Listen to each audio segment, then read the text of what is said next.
here on his training launch. To my right is Doug Brazy. Doug is our investigator in charge, or IIC as we refer to the investigator in charge. Again, he's a senior aviation accident investigator that has been with the board for 34 years. So today, as I mentioned yesterday, today's our full first day on scene, and we have a lot to cover. In fact, we started the morning with a 2-hour meeting just to organize our investigative groups and walk through what we needed to accomplish today. Fortunately, the entire NTSB team has arrived.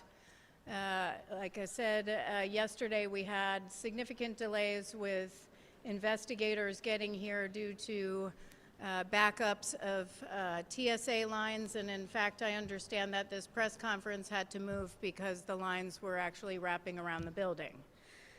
But I do have a lot of investigative information to share today. First, as I mentioned yesterday, we were able to take possession of the cockpit voice recorder and the flight data recorder. That was at 9:57 a.m. Eastern Daylight Time. Our investigator, our local investigator, had immediately began a trip down to our headquarters in Washington, D.C. to take the CVR and FDR to our labs for downloading and for analysis. We do have some preliminary information to share from the final 3 minutes of from the cockpit voice recorder. And again, I just want to say it's preliminary and is subject to change, and for that I'm going to turn that piece over to Doug Brazy. Thank you, Madam Chairwoman. The airplane was equipped with an Akron Aviation Model Survivor 2.5 cockpit voice recorder and an Akron Aviation Model FA2100 flight data recorder. The cockpit voice recorder contained more than 25 hours of good quality audio across 4 separate channels. The flight data recorder contained approximately 80 hours of data and recorded more than 400 parameters. The NTSB will convene a cockpit voice recorder group scheduled for tomorrow at the NTSB headquarters in Washington, D.C. to review the accident flight recording and produce a written transcript. The following is a summary of events captured on the cockpit voice recorder during the final 3 minutes of the recording. All times are referenced to the end of the CVR recording. 3 minutes and 7 seconds prior to the end of the recording, the approach controller instructed the airplane to contact LaGuardia Tower. At 2 minutes and 45 seconds, the flight crew lowered the landing gear. At 2 minutes and 22 seconds, the flight crew checked in with the LaGuardia Tower. At 2 minutes and 17 seconds, the LaGuardia Tower cleared the airplane to land on runway 4 and advised that they were number 2 for landing. At time 1 minute and 52 seconds, the flight crew set the flaps to 30 degrees. At 1 minute and 33 seconds, the flight crew set the flaps to 45 degrees. At 1 minute and 26 seconds, an electronic 1,000 call-out occurred from the enhanced ground proximity warning system, indicating that the airplane was 1,000 feet above the ground. At 1 minute and 12 seconds, the flight crew confirmed that the landing checklist was complete. At 1 minute and 3 seconds, an airport vehicle made a radio transmission to the tower, but that transmission was stepped on by another radio transmission, and the source of who made that transmission has yet to be identified. At 54 seconds, the flight crew acknowledged that the airplane was 500 feet above the ground and on a stable approach. At 40 seconds, the LaGuardia Tower asked which vehicle needed to cross a runway. At 28 seconds, Truck 1 made a radio transmission to the tower. At 26 seconds, the tower acknowledged that radio transmission. At 25 seconds, Truck 1 requested to cross runway 4 at taxiway Delta. At 20 seconds, the tower cleared Truck 1 and company to cross runway 4 at taxiway Delta. At 19 seconds, an electronic 100 enhanced ground proximity warning system callout occurred. At 17 seconds, Truck 1 read back the runway crossing clearance. At 14 seconds, an electronic 50 callout. At 12 seconds, an electronic 30 callout. And at that same time, the tower instructed a Frontier Airlines flight to hold position. At 11 seconds, an electronic 20 callout occurred. And at 10 seconds, an electronic 10 callout occurred. At 9 seconds, the tower instructed Truck 1 to stop. At 8 seconds, there was a sound consistent with the airplane's landing gear touching down on the runway. At 6 seconds, there was a pilot transfer of controls from one pilot to the other. And at 4 seconds, the tower again instructed Truck 1 to stop. At 0 seconds, the recording ended. Thank you, Madam Chairwoman. Mr. Brazy had mentioned that 6 seconds before the end of the recording, the pilot transferred controls. We do know that the first officer was flying and transferred control to the captain. With respect to aircraft rescue and firefighting operations, we will be developing a timeline of events. We do know that they were responding to a United Airlines flight 2384 at the gate, which had 2 aborted takeoffs, and the ARF, or the Aircraft Rescue and Firefighters, had received information that there were fumes or a smoke or some sort of smell in the cabin, so they were en route to address that. Truck 1, which Mr. Brazy had mentioned, had collided with the aircraft. We do know that there were other vehicles behind Truck 1, which did not begin to cross the runway. We have seen varying information about how many vehicles, so we need to verify that information, and we'll provide it at a later time. Truck 1, however, did not have a transponder. With respect to air traffic control, we have seen different information about how many certified professional controllers were in the facility, and we need to verify that starting with interviews this afternoon. We'll begin to interview the local controller at 4 o'clock this afternoon. We do have logs, but there's also conflicting information, including dates and times on the logs. So now we have to go through that and rectify some of those inconsistencies. We do, however, know that there were 2 people in the cab, 2 people in the tower cab at the time of collision, the local controller and the controller in charge. Again, local controller and controller in charge. For those who may be watching and aren't familiar with aviation, the local controller manages active runways and the immediate airspace surrounding the airport. That local controller had signed on at 10:45, and the shift would have ended at 6:45 a.m. That doesn't mean that he was in position at 10:45, but that he had just signed in at 10:45 p.m. The controller in charge is responsible for safety of operations, all safety of operations. He had clocked in or signed in at 10:30 p.m., and that shift would have ended at 6:30 a.m. Again, that was signing in at 10:30 p.m. The controller in charge was also doing the duties of the clearance delivery position. the clearance delivery controller provides pilots with their departure clearance. It is not clear who was conducting the duties of the ground controller. We have conflicting information. We have some information saying it was the controller in charge. We have some information saying it was the local controller. The ground controller duties are that they manage all aircraft and vehicle movements on the taxiways, and that generally excludes active runways. So these two positions were combined into two positions.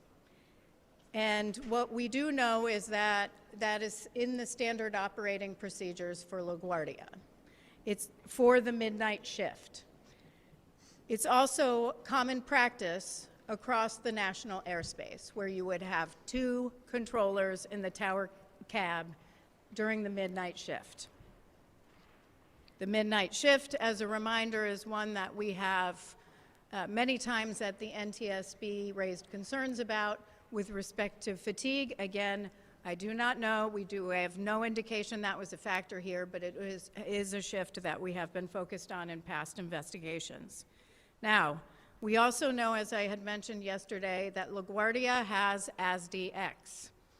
ASDX is a runway safety system which allows air traffic controllers to track surface movement of aircraft and vehicles.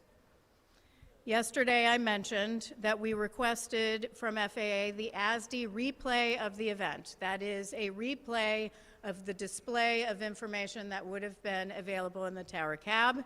We also asked the Tech Center for the analysis of ASD. Their analysis shows that the ASDX system did not alert. The analysis, and I'm going to quote the analysis here. I will repeat it a second time. ASDX did not generate an alert due to the close proximity of vehicles merging and unmerging near the runway, resulting in the inability to create a track of high confidence.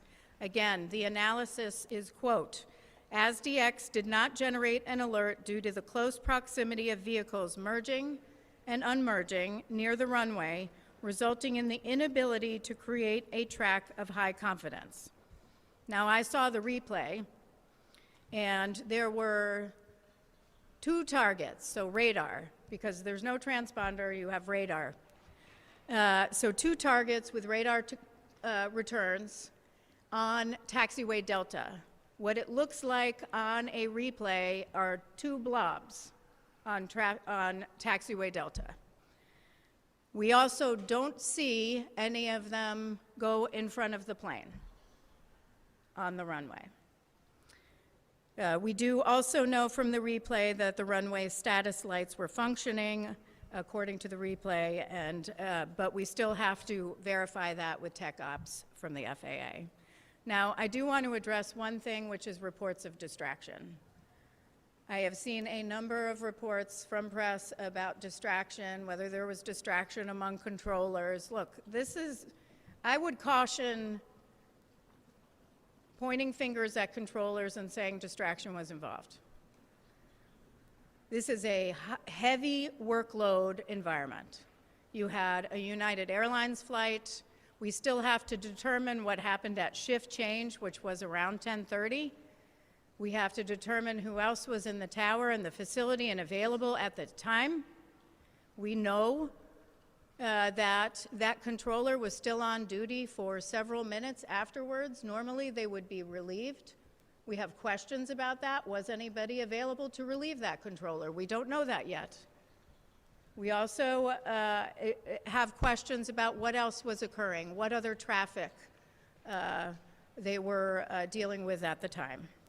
So one thing I will close with before I take questions is we rarely, if ever, investigate a major accident where it was one failure.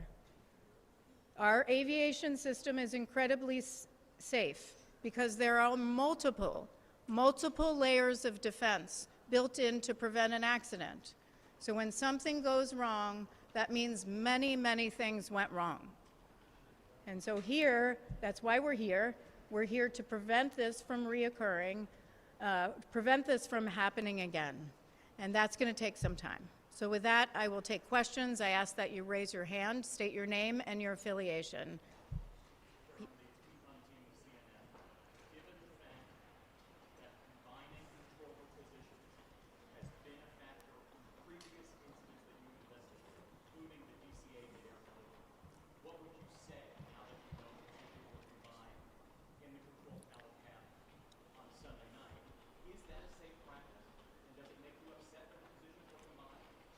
So there's a little bit of a difference in, the question is on combining positions, because we saw the combining of positions in the mid-air collision that occurred near Ronald Reagan Washington National Airport about a year ago. Our understanding right now, and again this is preliminary and subject to change, our understanding is that in the DCA mid-air there were procedures followed, a list like traffic volume, staffing available, training, workload that was considered in order to combine positions like the helicopter position and the local control position in DCA. In this situation for the midnight shift, it is standard operating procedure that they only have two on duty, and those two perform the duties of other controllers. That is our understanding right now. However, we're going to further dig into that as part of our investigation. Certainly, I can tell you that our air traffic control team has stated this is a problem, that this is a concern for them for years, that they have had this concern for quite a long time. I can understand it's a concern, especially if there's a heavy workload.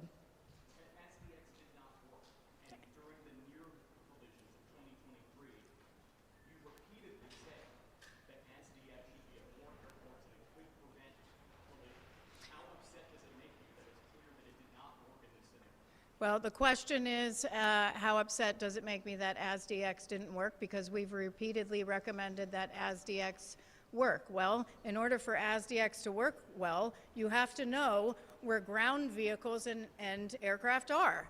So in this case, that vehicle did not have a transponder. And it would have been helpful when you have a radar, radar target. It does not provide you with the information that you need like it would for an aircraft as a controller. Yes. Jackson Crosco with Global News Canada. Is there any indication from the voice or data reporters that the pilots saw the fire truck or where they were going? Is there any indication from the CVR that the pilots saw the fire truck on the runway?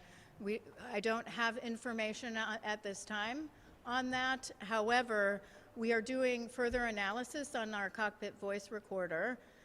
We have a group that we have formed that will analyze the CVR, and part of when they analyze is they will talk in the group about what they're hearing, what they've heard, any sort of background noises, and we'll provide a transcript, and then we'll release that publicly, so we'll know more then.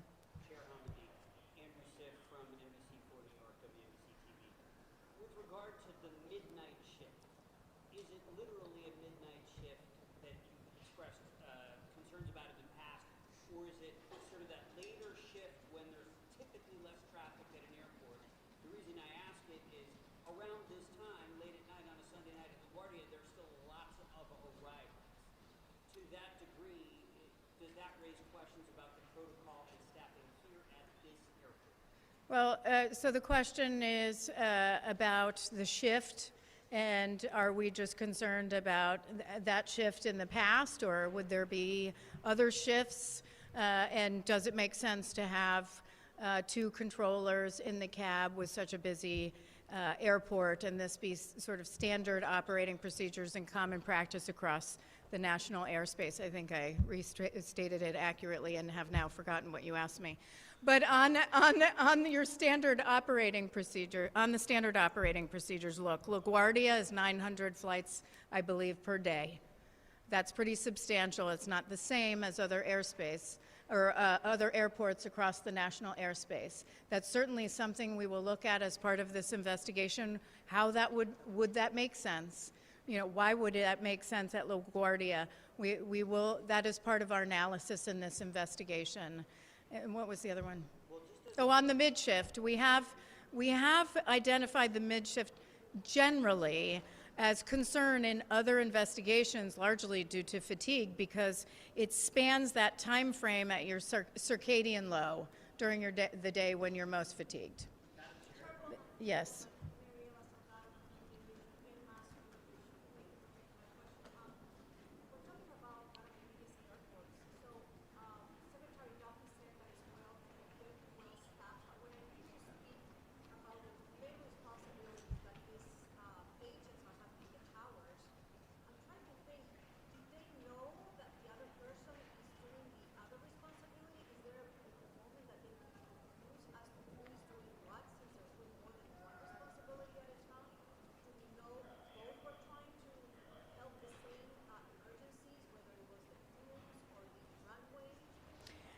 The question was, could there potentially be confusion among the two controllers of who's having what discussion, and could it be that they were both having the same communications, or different communications, or conflicting information communications, since they're doing more than one job?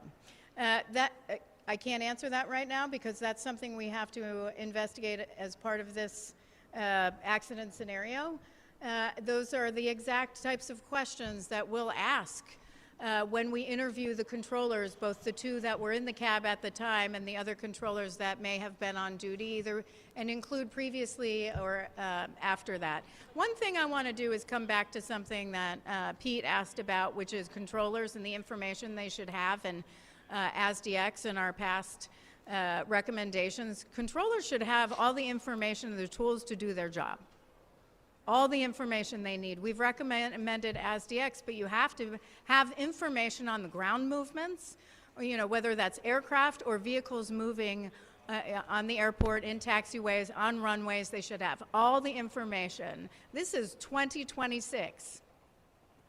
The Secretary talks about upgrading our air traffic control system. We have an old air traffic control system. This is why he talks about that. We need to upgrade, but we also need to improve safety across the air. It's not just air traffic control, it's safety all around. Yes?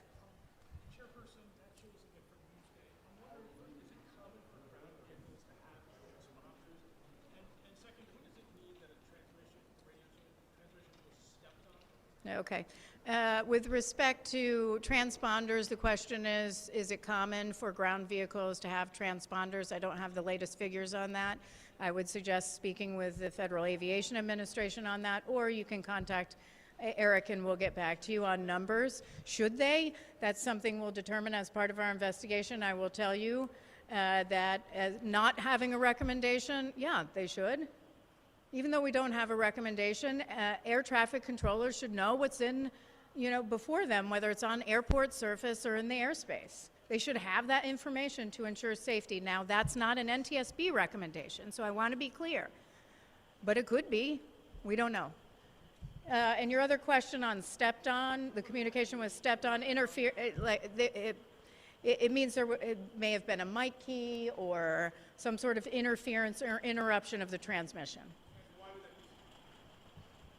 Because somebody else on the other, why would that be significant? He was asking the question on what does stepped on mean with respect to communications. That would be significant because that would mean that somebody may not hear the other part of that communication.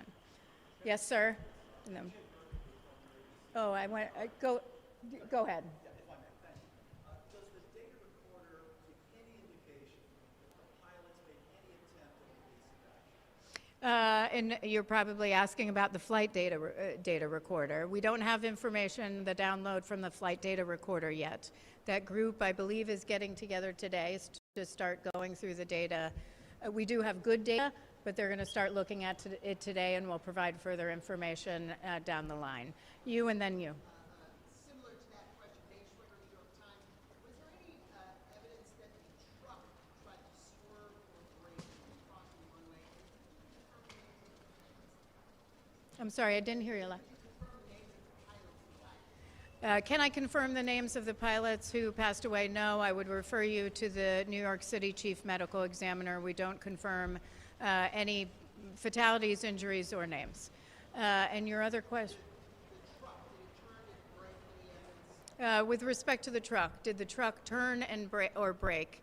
I've probably seen the same CCTV video that you have. We have to do some further investigation on that, including interviews of both firefighters that were on board.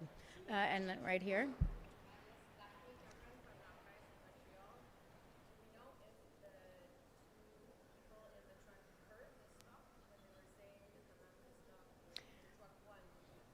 The question is, do we know if the two firefighters in the firefighting vehicle heard the directive to stop? We don't know that yet. We need to do interviews of those two firefighters. David.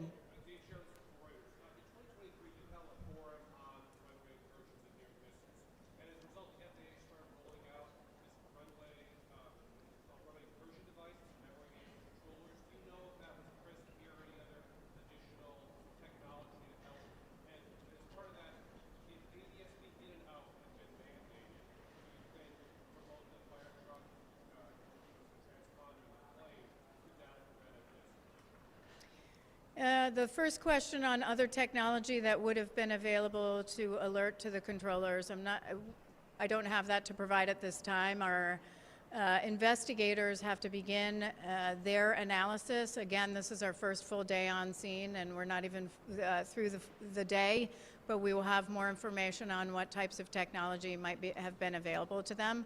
The second question is on whether ADSB in and out would have helped prevent this. I would just caution, and I've heard the discussion on ADSB in and out with respect to this particular collision. It happened very quickly. And we need to match up times. We need to look at visibility with respect to the airplane coming in, and look at the movement and visibility of those in the truck. So we can't say at this time whether that would have made a difference or not. Thank you. Thank you, Chair. Can I ask one question about the transponder? One question. Any indication as to why truck one did not have a transponder when other trucks did in that caravan? Let me clarify. The question is on transponder on that truck. We have no indication there were transponders on any of the trucks. But there are transponders on other trucks at other airports, across the nation. In this case, they did not have transponders. Thank you.